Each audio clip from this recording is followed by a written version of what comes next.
कबीर दास जी तुलसी के पत्ते पर राम लिख देते थे और उसे पानी में धोकर के जिसे पिला देते थे, उसकी जो बीमारियां थी उन राम नाम के प्रभाव से। ये है कि बालाजी महाराज को क्या स्त्रियां स्पर्श करती हैं?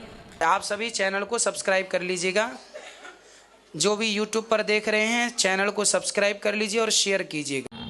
राधे राधे दोस्तों, स्वागत है आपका हमारे यूट्यूब चैनल उषा भक्ति मार्ग में। बात करेंगे हम आज ऐसे व्यक्ति की जो कि पंडाल में आता है और कहता है गुरु जी क्या हमें बजरंग बली को छूना चाहिए। आइए दोस्तों इस दिशा में देखते हैं कि गुरु जी उस व्यक्ति को क्या समझाते हैं। आज का वीडियो बहुत ही ज्ञानवर्धक होने वाला है, बीच में छोड़ के ना जाइएगा, बने रहिए हमारे साथ इस वीडियो के अंत तक। केवल अशुद्धि के दिनों में नहीं करना है जी, बाकी के समय पे आप दूर से प्रणाम करें। देखो स्पर्श तो नहीं ही हमें भी नहीं करना चाहिए। मैं भी मंदिर जाता हूँ ना हनुमान जी के, तो दूर से प्रणाम करता हूँ। छूने की जो परंपरा हमारे भारत में है, ना स्त्री छुए ना पुरुष छुए। हम मंदिर जाएं, जैसे हम बिहारी जी जाते हैं तो क्या हमें बिहारी जी छूने को मिलते हैं? एक यदि छूने लग जाएंगे तो कोई कपड़ा खींच देगा, कोई कुछ भगवान के हाथ है ना, कोई हाथी पे लटक जाए, तोड़ मरोड़ दे, कुछ भी कर दे। इसलिए भगवान का दर्शन दूर से करना चाहिए। मंदिरों में ये व्यवस्थाएं होती हैं, दूर से कीजिए, है ना। हनुमान जी को भी दूर से। मंदिर के पुजारी को ही अधिकार है कि वो उन्हें नहलाए, कपड़े उतारे, कपड़े पहनाए, श्रृंगार करे। भाई मैंने श्रृंगार किया, आप आए, है ना, और धोखा ना करे, आपके पाँव फिसल गया, गिर गए, भगवान के ऊपर गिर गए तो। और भगवान तो हमारे सामने केवल हमारे भाव के रूप में होते हैं। भगवान की कोई मूर्ति नहीं होती, भगवान का कोई रूप और रंग नहीं होता। भगवान तो भक्तों का जो भाव है उनके भावों के अकॉर्डिंग भगवान का रूप बनता है। जाकी रही भावना जैसी, प्रभु मूर्त देखी तन तैसी। भगवान का अपना कोई रूप रंग नहीं होता। कोशिश की जाए कि भगवान को स्पर्श ना स्त्री करे ना पुरुष। मैं भी मंदिर जाता हूँ, कहीं के भी मंदिर, दूर से प्रणाम करता हूँ। हनुमान जी के मंदिर, हमारे गाँव में भी जो हनुमान जी का मंदिर है, जब जाते हैं दूर से प्रणाम करते हैं। हमें क्या लगता है छू लेंगे, लिपट जाएंगे तो भगवान मिल जाएंगे, दूर खड़े होने से नहीं मिलेंगे। आस्था है, श्रद्धा है तो आपको जाने नहीं पड़ेगा, भगवान खुद चल के हमारे पास आएंगे, है ना। गुरुजी दूसरा सवाल यह है कि बड़ा भाई पिता के समान होता है। बिल्कुल। मेरे पिताजी नहीं है तो हम लोगों में बहुत प्यार है, लेकिन जब से उनकी शादी हो गई है तब से बिल्कुल प्यार हमारा खत्म ही हो गया है। ऐसा क्यों? ऐसे ही होता है जी जी जी, ठीक है। ऐसे ही होता है, यही रीति है संसार की जी, लेकिन मैं तो अभी भी उनको अपने पिता ही का ही दर्जा देता हूं। आपका अपना ठीक है। शादी के बाद तो बहुत लोग, हाथी ऊंट पर जो बैठ जाता है ना चाहे तो भी मटकता बराबर है। तो गुरुजी जो दूसरे घर से आते हैं वो भी हमारी माँ, उनको ये चीज़ समझना चाहिए ना कि एक पेट से तीन जो हम भाई आए सब कुछ मिल जाएगा, लेकिन वो कोख नहीं हमें मिलेगी।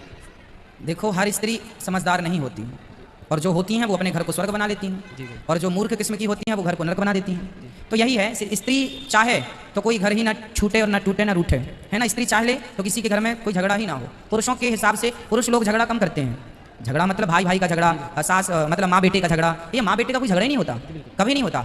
कुछ स्त्रियां, सब नहीं, कुछ स्त्रियां अपने पति को पता नहीं कोई मंत्र देती हैं, पता नहीं उनके पास होता होगा। वो मंत्र खत्म करना है, कैसे होगा? वो सारे युगों में रहा है, अब इसमें हम और आप कुछ नहीं कर सकते। ठीक है गुरुजी, राधे राधे। राधे राधे। जय श्री महाराज गुरुजी, अगर कोई मतलब गुरु के बारे में पता चलता है गलत है तो उसकी तस्वीर क्या घर में रखनी चाहिए? तस्वीर, अब देखो गुरु गलत क्यों होगा?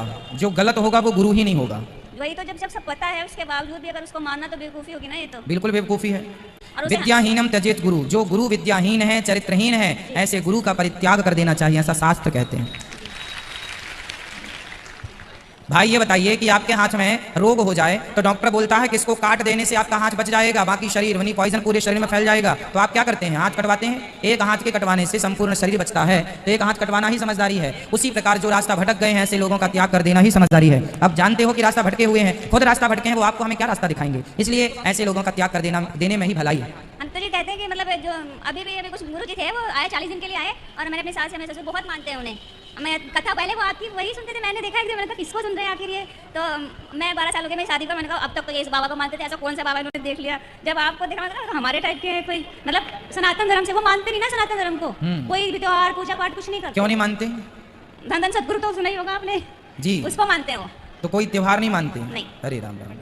दीपावली, होली, कुछ किसी चीज की पूजा नहीं करते, भगवान जी की भी नहीं करते? नहीं। फिर किन की करते हैं? वो धन धन सदगुरु का नाम लेते हैं बस। राम जी कृष्ण जी की पूजा नहीं करते? चलो फिर अब उनके हाल में उनको छोड़ दो। जय श्री महाराज। जाहि विधि रखे राम ताहि विधि रहिए जी।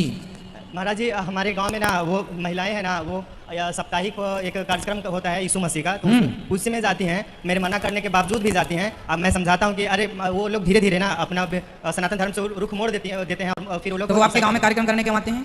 किन के यहाँ करते हैं? नहीं, जहाँ जहाँ मतलब पिछड़ी जात के लोग रहते हैं ना, तो वहाँ पे वो लोग टारगेट करके करते हैं। स्कूल में, कॉलेज में, जहाँ पे संडे को छुट्टी रहता है तो वैसे करते हैं।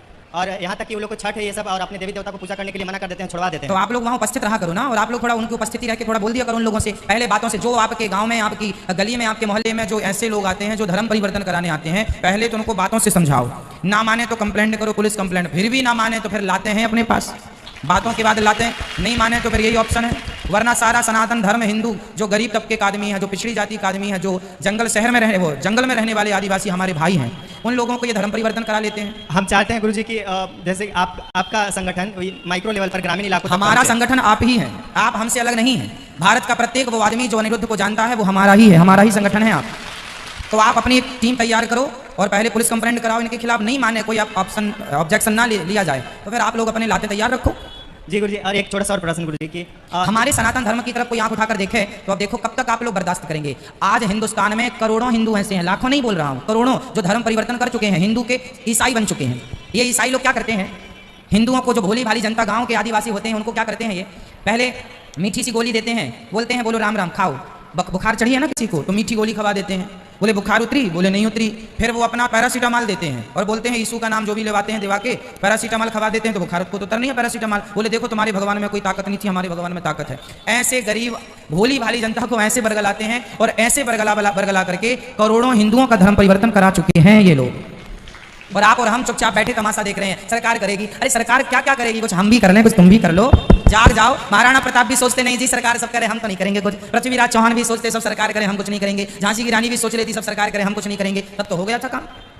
जी गुरुजी, अब सब कुछ हमें और आपको करना है। हम ये नहीं कहते किसी को आप चोट पहुंचाओ, पर फिर भी देखो सांप, हम ये नहीं कहते तुम डसो किसी को, पर फुसकारो तो कम से कम। सांप डसे ना तो फुसकारता तो रहे, डर के मारी लोग भाग जाएंगे। महाराज मैं ये पूछना चाहता हूँ, मतलब जब भी ऐसे ईश्वर का ध्यान करते हैं तो उस टाइम पे मन सांसारिक माया में क्यों उलझ जाता है?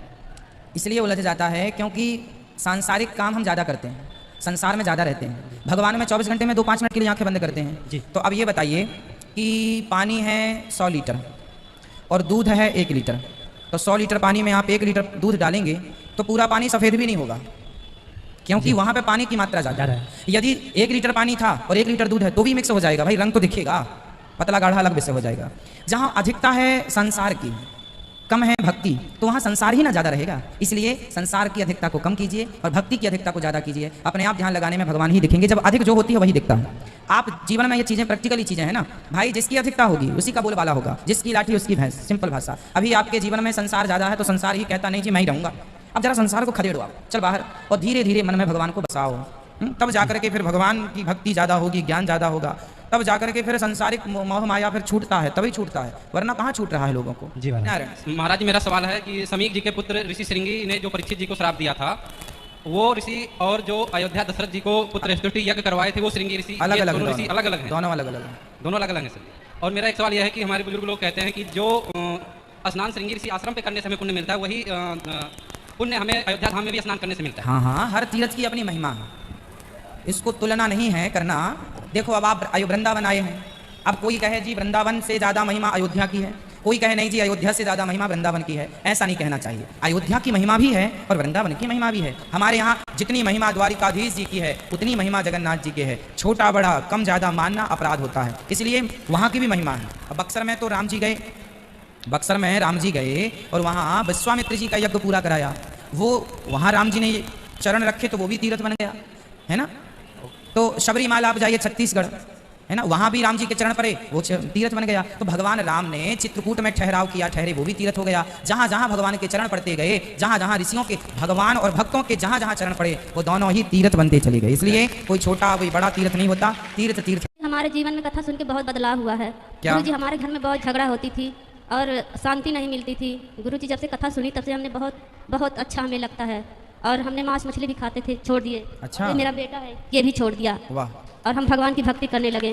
और गुरुजी लड्डू गोपाल जी को मैं नहीं जानती थी, जब से आपकी कथा सुनी तब से उन्हें जान गई, उनका पूजा करती हूँ, जैसे आप बताते हैं वैसे करती हूँ। देखो जिन घरों में भगवान जी का प्रवेश नहीं था उन घरों में ठाकुर जी का प्रवेश हो गया, और जिन घरों में केवल मांस मछली इत्यादि का सेवन था आज वो सात्विक शाकाहारी होकर सही रास्ते पर आ गए। ये चमत्कार नहीं तो क्या है। और गुरुजी इस कथा से मेरे पति मुझे जोड़े थे, परंतु वो बाहर रहते हैं, मांस मछली खाना नहीं छोड़ रहे हैं, उन्हें आप कह दीजिए। कोई बात नहीं, आपने छोड़ दिया, आपके बच्चे ने छोड़ दिया, तो आपके जीवन में जब इतना परिवर्तन हुआ तो आहिस्ता आहिस्ता धीरे धीरे उनमें भी परिवर्तन होगा। और गुरुजी जो कबीरदास हैं उन्हें लोग भगवान बनाकर पूछते हैं, वो भगवान है क्या? भक्त हैं, कबीरदास जी भगवान के भक्त हैं, जैसे सूरदास जी, कबीरदास जी, रैदास जी, रसखान जी, सब भगवान के उच्च कोटि के भक्त हैं, जिनसे हम बहुत सारा ज्ञान प्राप्त कर सकते हैं। गुरुजी लोग पूछते हैं, पूजते हैं, सम्मान करिए सबका, पर संत के रूप में नहीं। वो लोग कहते हैं कि उन्हें पूजो तब जाकर मुक्ति मिलेगी, यही भगवान है।